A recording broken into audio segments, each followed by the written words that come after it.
Bom dia! Está começando agora Amanhã Mulher, nossa revista eletrônica especial sobre saúde.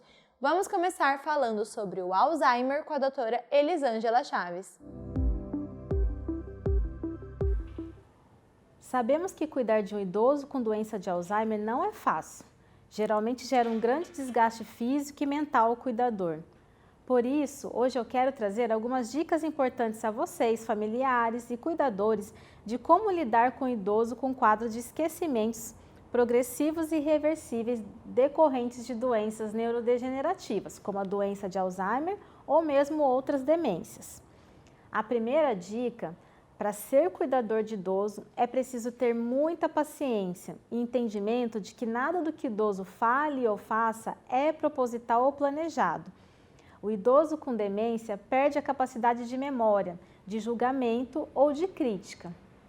A segunda dica: não trate o idoso que ainda está na fase inicial da doença de Alzheimer como um idoso inválido. Ele precisa manter a independência e funcionalidade pelo maior tempo possível, pois isso vai contribuir não só para manter a dignidade e autoestima desse idoso, mas também para diminuir a sobrecarga de quem cuida. A terceira dica: não adianta brigar ou argumentar ou criar um embate diante de uma situação já ocorrida. O idoso com demência não consegue compreender ou contextualizar uma atitude incorreta que ele tenha tido.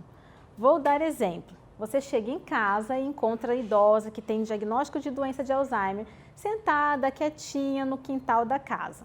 Mas quando você vê, toda a roupa que estava pendurada no varal estava jogada no chão.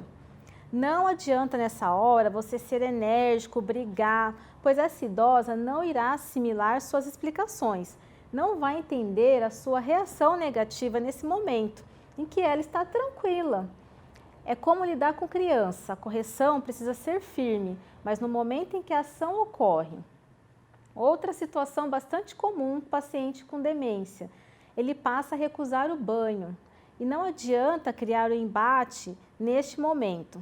Distraia o idoso com outra atividade de curta duração. Por exemplo, chame ele para um café, para assistir televisão, ouvir uma música e depois volte novamente a abordá-lo do banho, dizendo que ele precisa tomar banho, porque vocês vão sair ou que receberão alguma visita.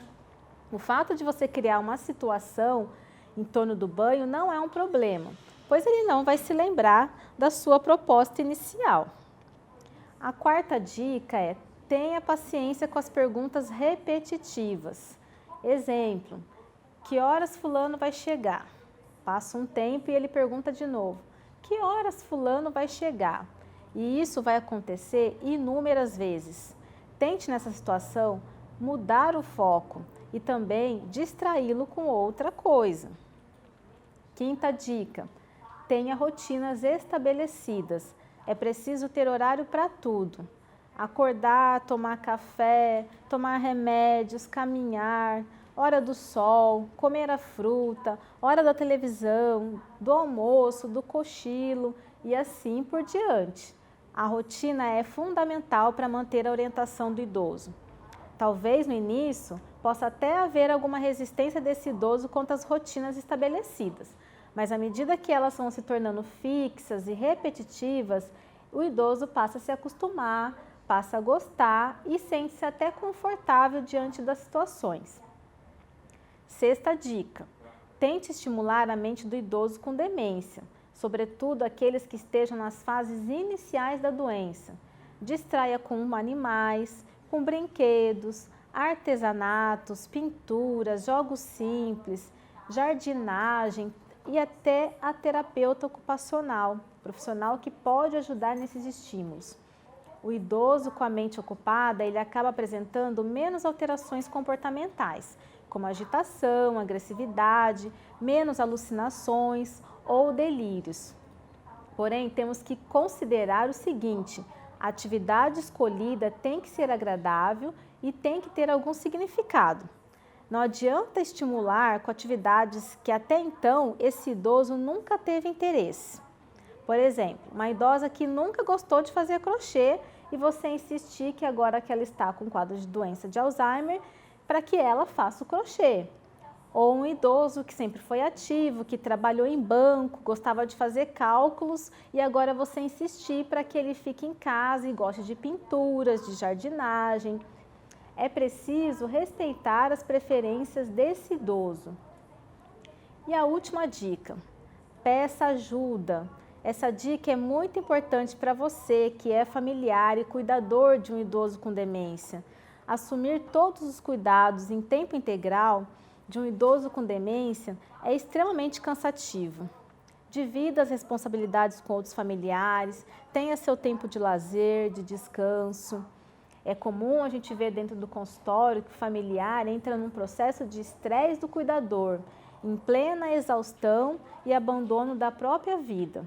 Por isso, cuide também da sua saúde mental.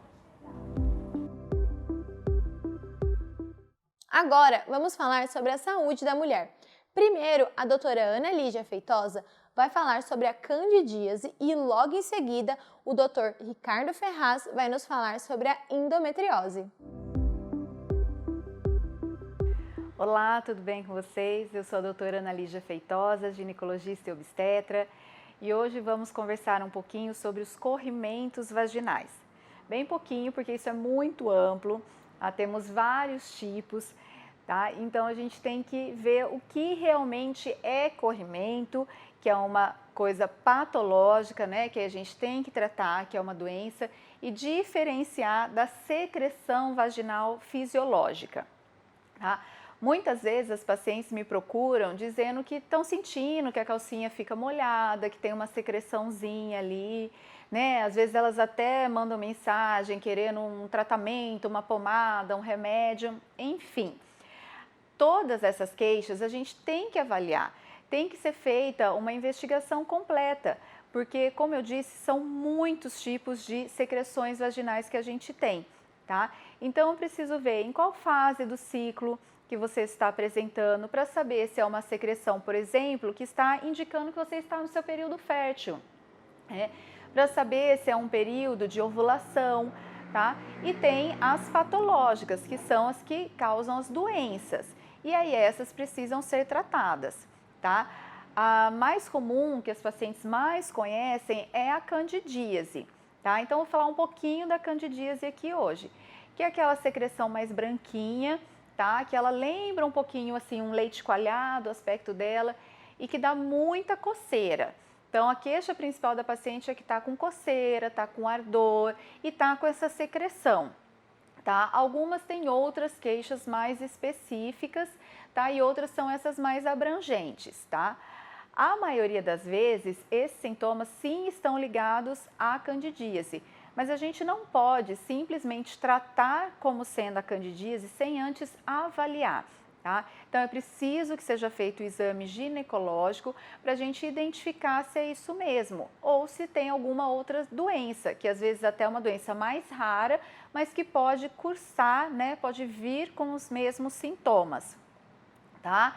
Então o importante sempre é identificar e fazer o tratamento correto, tá? Para a gente saber certinho como conduzir. Então, se você tem um tipo de corrimento, tire sempre a dúvida com o seu ginecologista, não se automedique, tá? Não peça, mas a minha amiga estava e falou que usou essa pomada e foi boa, né? Ou não vá comprar o remédio por conta própria, porque pesquisou na internet, alguém falou sobre, e aí você vai usar, porque às vezes você pode até agravar, piorar o seu quadro dessa secreção que está te incomodando, tá bom? Então, ao longo aí dos programas nós vamos falar sobre outros tipos de corrimento, de secreções, mas fico à disposição sempre de vocês nas minhas redes sociais também para tirarmos as dúvidas. Olá, sou o Dr. Ricardo Ferraz e hoje vamos conversar sobre a endometriose. Tenho como objetivo levar o conhecimento sobre a importância do acompanhamento médico para a realização de exames periódicos que possam diagnosticar a doença ainda em sua forma leve. Isso porque os sintomas da endometriose só podem ser identificados quando a doença já está em um grau avançado, levando riscos à infertilidade para a mulher. Para que você entenda a importância de manter um acompanhamento médico adequado e conhecer melhor essa doença. A endometriose é uma condição ginecológica crônica e benigna, que se caracteriza pela presença do tecido endometrial fora do órgão. Segundo a Organização Mundial de Saúde, a endometriose atinge cerca de 7 milhões de mulheres no Brasil. Alguns dos principais fatores que estão envolvidos com o surgimento da doença são idade, primeira menstruação precoce, menopausa tardia, histórico familiar, sedentarismo e dieta. Apesar de ser comum, a endometriose é uma doença ainda pouco conhecida. Por não apresentar sintomas logo no início, o diagnóstico da doença pode demorar muito tempo, contribuindo para agravar o quadro. Quando os sintomas estão presentes, a mulher pode sentir cólicas intensas, dores no período menstrual, desconforto durante a relação sexual, dor a urinar e evacuar, dores nas coxas e região lombar, aumento da urgência para urinar, constipação intestinal também. Além das dores e incômodos presentes, a endometriose também possui forte relação com a infertilidade. Das mulheres afetadas pela doença, quase 50% delas sofrem com a infertilidade causadas pela endometriose. Ao observar os sintomas relacionados à doença, a detecção para a endometriose se torna facilitada. Por isso, em uma consulta médica, o profissional deverá analisar os sintomas apresentados pela mulher. Além disso, como forma de confirmar o diagnóstico, alguns exames devem ser utilizados, como o exame vaginal, que é o exame de toque, ultrassom transvaginal, ressonância magnética, exames de sangue e a videolaparoscopia. Como é o tratamento para endometriose?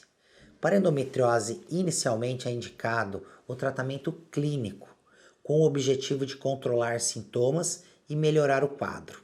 São opções para o médico responsável pelo acompanhamento da mulher com endometriose, medicamentos como anticoncepcionais orais, injeções intramusculares ou mesmo o DIU ou implante hormonal.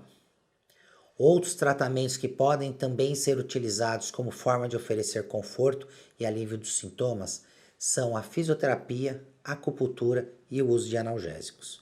Para casos em que o tratamento clínico não apresente resultado, o médico poderá reavaliar a conduta e recomendar a cirurgia.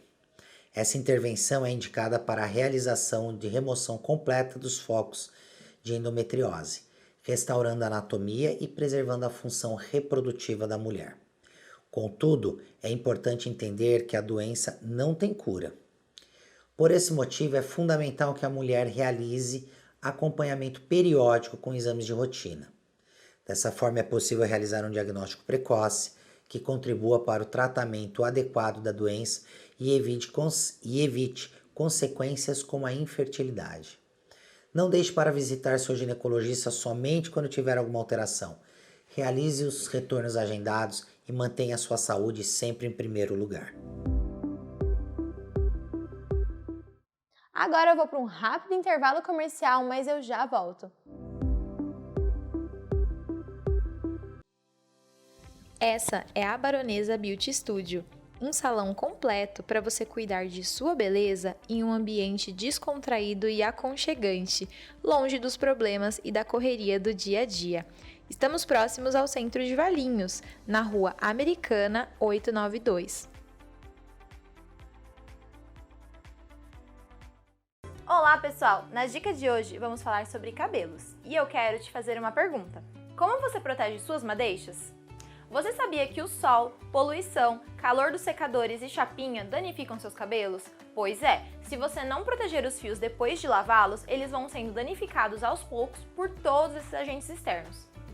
É para evitar isso que a Dolce Rosa Profissional desenvolveu o BB Cream Absolute Protection, um leave-in poderoso que faz um tratamento que reconstrói a fibra capilar de dentro para fora, promovendo maior selamento da cutícula e protegendo também contra os raios UV. Sua formulação contém óleo de coco e um mix de aminoácidos, substâncias graxas que atuam como umectantes, reconstrutoras e antioxidantes, capazes de reabilitar a hidratação e reconstrução dos cabelos ressecados e fragilizados. Então, além de proteger os fios, facilita o pentear e a escova, deixa os cabelos super macios e ainda faz um tratamento de dentro para fora. Agora você já sabe, né? Sempre que lavar os seus cabelos, utilize o BB Cream Absolute Protection da Doce Rosa Profissional. Tenho certeza que você vai amar.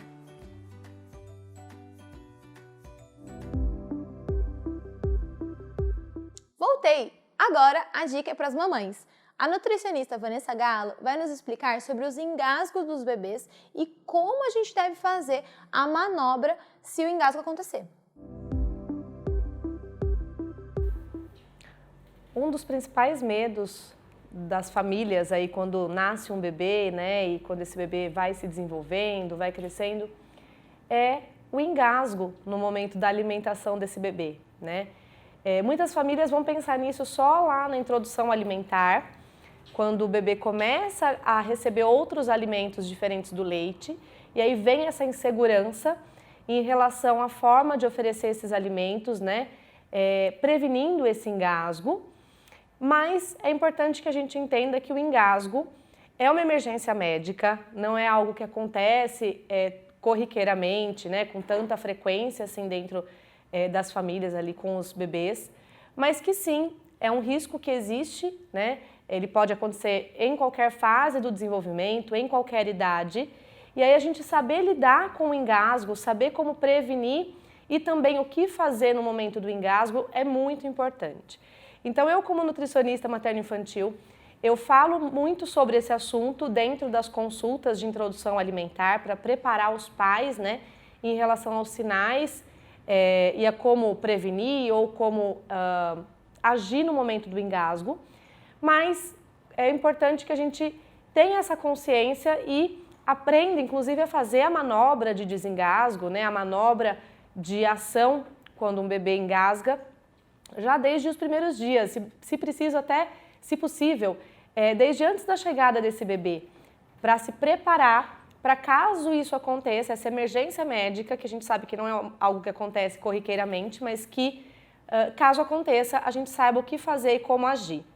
Então, na introdução alimentar, a forma de prevenir o engasgo é oferecer alimentos em cortes e texturas adequadas para cada fase de desenvolvimento desse bebê. Nós falamos aí das possibilidades de introdução alimentar, né, de oferecer muitas vezes alimentos em cortes maiores para que o bebê consiga agarrar e levar sozinho à boca, né, é um método que a gente chama de BLW, e muitas famílias se sentem inseguras, com medo de o bebê engasgar por ser pedaços maiores. Então, quando esses cortes eles são adequados para que o bebê consiga agarrar e levar à boca, né, de acordo com a sua habilidade, o seu desenvolvimento naquele momento, e que o bebê consiga amassar com a boquinha com facilidade, ou seja, alimentos bem macios que desmanchem facilmente dentro da boca, isso não vai aumentar o risco de engasgo para esse bebê. Então, a textura é muito importante, não oferecer alimentos duros, alimentos redondos, que o alimento redondo para um bebê é muito mais difícil de ele controlar na boquinha e ele não vai muitas vezes conseguir fazer esse ajuste ali na hora de amassar esse alimento. Então esses são os cortes que a gente vai tomar o cuidado maior, né, de oferecer alimentos em texturas bem macias, de não oferecer alimentos arredondados, alimentos muito duros, né, castanhas, grão de milho, inclusive na pipoca, eu recomendo evitar até os 3, 4 anos, porque é quando a criança ainda já vai amadurecendo essa mastigação e essa consciência do alimento dentro da boca. Isso é a forma que a gente vai prevenir o engasgo.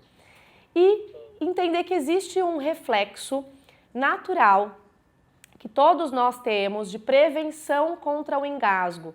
Então, o engasgo, ele é o fim de um acontecimento, né? Mas antes disso, o nosso corpo tenta reagir se prevenindo do engasgo, dessa asfixia por bloqueio de passagem de ar, que acontece quando acontece de fato o engasgo. Então, qual que é essa prevenção?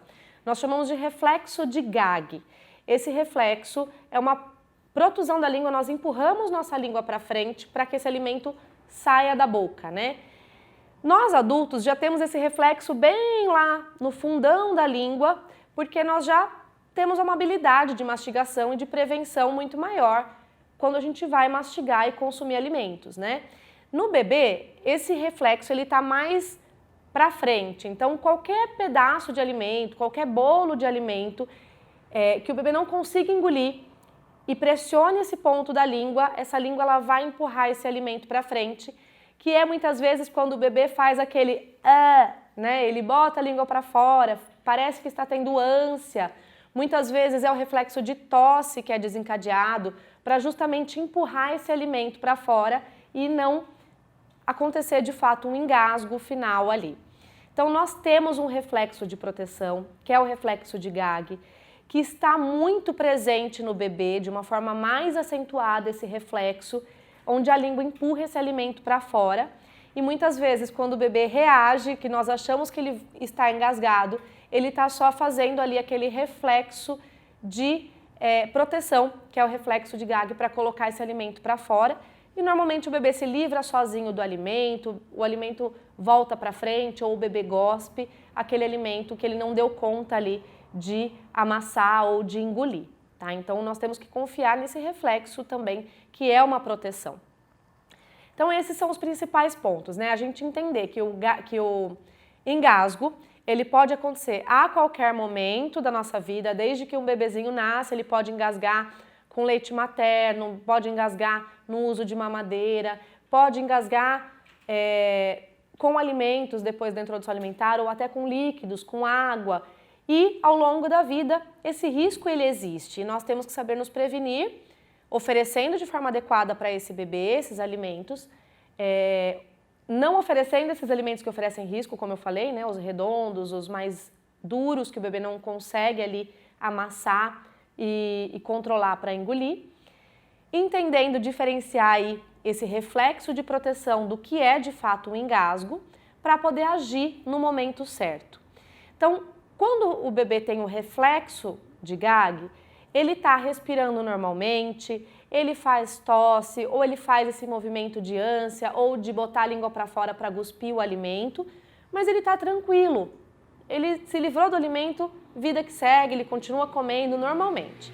O engasgo, como existe um bloqueio de via aérea, né? O bebê ele paralisa, ele não consegue respirar e normalmente ele não emite sons como tosse ou choro, porque ele não está conseguindo respirar. A boquinha pode começar a ficar roxeadinha, porque não está oxigenando, e aí é muito importante que a gente faça imediatamente a manobra de desengasgo, que eu vou mostrar para vocês agora. Então eu trouxe aqui o meu bebê. O que a gente vai fazer se a gente percebe que esse bebê está engasgado, né? Um bebê que paralisou, que não está conseguindo respirar, que não está conseguindo tossir, não está conseguindo chorar. A gente vai segurar com a nossa mão aqui, ó, na bochechinha do bebê, para manter a região do pescoço desobstruída, né? Para o bebê não cair a cabecinha aqui para frente. Então a gente segura aqui no rostinho do bebê, apoia esse bebê na nossa perna, de barriga para baixo, cabeça um pouquinho mais baixa que o bumbum. E aí com aqui, olha, a parte mais gordinha da nossa mão, nós vamos dar 5 tapas nas costas do bebê. Não precisa ser tapa forte, que machuque, mas também não pode ser muito leve, porque a gente precisa do impacto ali para que aquele alimento volte ou aquele líquido volte e desobstrua a via aérea. Então 5 tapas aqui nas costas do bebê e aí eu vou virar e vou ver se o meu bebê voltou a respirar, se ele chorou, se ele conseguiu desengasgar. Se ele ainda estiver engasgado, nós vamos dar sequência com 2 dedos aqui na região do peito do bebê, 5 compressões na região do peito do bebê.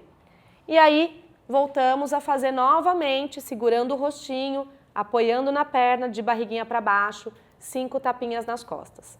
Enquanto está fazendo isso, você ou alguém que esteja junto com você liga para a emergência, né? Liga para o 192 para buscar ajuda para que eles possam te orientar ou por telefone ou enviando uma equipe para auxiliar no desengasgo desse bebê, tá? Então é muito importante quem lida com bebês, quem lida com crianças, essa manobra a gente vai fazer até os 2 anos, né? E depois existe uma outra manobra de desengasgo para crianças acima de 2 anos, crianças maiores e adultos, Mas essa para os bebês é importante que quem lida com o bebê saiba fazer para poder reagir e ajudar esse bebê a desengasgar, a voltar a respirar mais tranquilamente ali quando acontecer de fato um engasgo. E aí, gostaram das dicas? Espero que sim! Se você quer rever ou encaminhar para uma amiga, corre lá no nosso canal do YouTube. Eu vou ficando por aqui, mas logo eu tô de volta com mais um programa.